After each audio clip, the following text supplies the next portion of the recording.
ಮಗು ಕೇಳಿದ್ದು ice cream, ವೈದ್ಯರು ಹೇಳಿದ್ರು ಐಸ್ ಕ್ರೀಮ್. ಅಂದರೆ ನೆನ್ನೆ ವಿಡಿಯೋಲಿ ಹೇಳಿದ್ದೆ RR ಬಂದರೆ ನಮ್ಮ RCBಗೆ ಬೆಟರ್ ಆಗುತ್ತೆ ಎಲಿಮಿನೇಟರಲ್ಲಿ ಅಂತ. ಕಾರಣ ಕೂಡ ಹೇಳಿದ್ದೆ. ನಾವು 6 ಔಟ್ ಆಫ್ 6 ಗೆದ್ಕೊಂಡು ಬರ್ತಾಯಿದ್ರೆ ಅವರು 4 ಔಟ್ ಆಫ್ 4 ಸೋತಿರೋದು.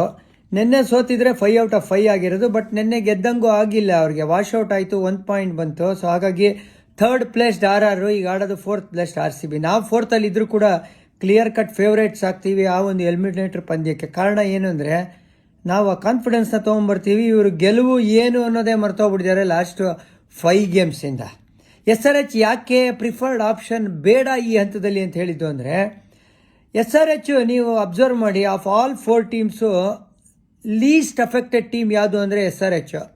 KKR ಕಡೆಗೆ ಸಾಲ್ಟ್ ಇಲ್ಲ, SRHಗೆ ಯಾರು ಮಿಸ್ ಆಗಿಲ್ಲ. RCB ಪರವಾಗಿ ವಿಲ್ ಜಾಕ್ಸ್ ಮಿಸ್ ಆಗಿದ್ದಾರೆ, RRಗೆ ಜಾಸ್ ಬಟ್ಲರ್ ಮಿಸ್ ಆಗಿದ್ದಾರೆ. ಸೊ ಫುಲ್ ಸ್ಟ್ರೆಂತ್ ಟೀಮ್ ಇದೆ SRHನ ನಾನು ಅಹಮದಾಬಾದಲ್ಲಿ ಫೇಸ್ ಮಾಡೋಕ್ಕೆ ಇಷ್ಟಪಡಲ್ಲ, ಬಟ್ ಚೆನ್ನೈಯಲ್ಲಿ ಫೇಸ್ ಮಾಡೋಕ್ಕೆ ಇಷ್ಟಪಡ್ತೀನಿ.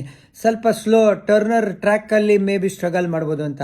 RR ವಿರುದ್ಧ ಖಂಡಿತವಾಗ್ಲೂ ಆ್ಯಸ್ RCB ನಾನು ಕಾನ್ಫಿಡೆಂಟ್ ಆಗಿರ್ತೀನಿ ಅಹಮದಾಬಾದಲ್ಲಿ ಎದುರಿಸೋಕ್ಕೆ. ಅದಕ್ಕೆ ಹೇಳಿದ್ದು ಅಣ್ಣ RR ಬರಲಿ ಅಂತ. ಸೊ ಎಲಿಮಿನೇಟರಲ್ಲಿ ಬ್ಯಾಟಲ್ ರಾಯಲ್ ಕಾಯ್ತಾ ಇರುತ್ತೆ ನಮಗೋಸ್ಕರ ಅಂತ ಹೇಳ್ತಾ ಇಂತಿ ನಿಮ್ಮ ಜಾನಿ.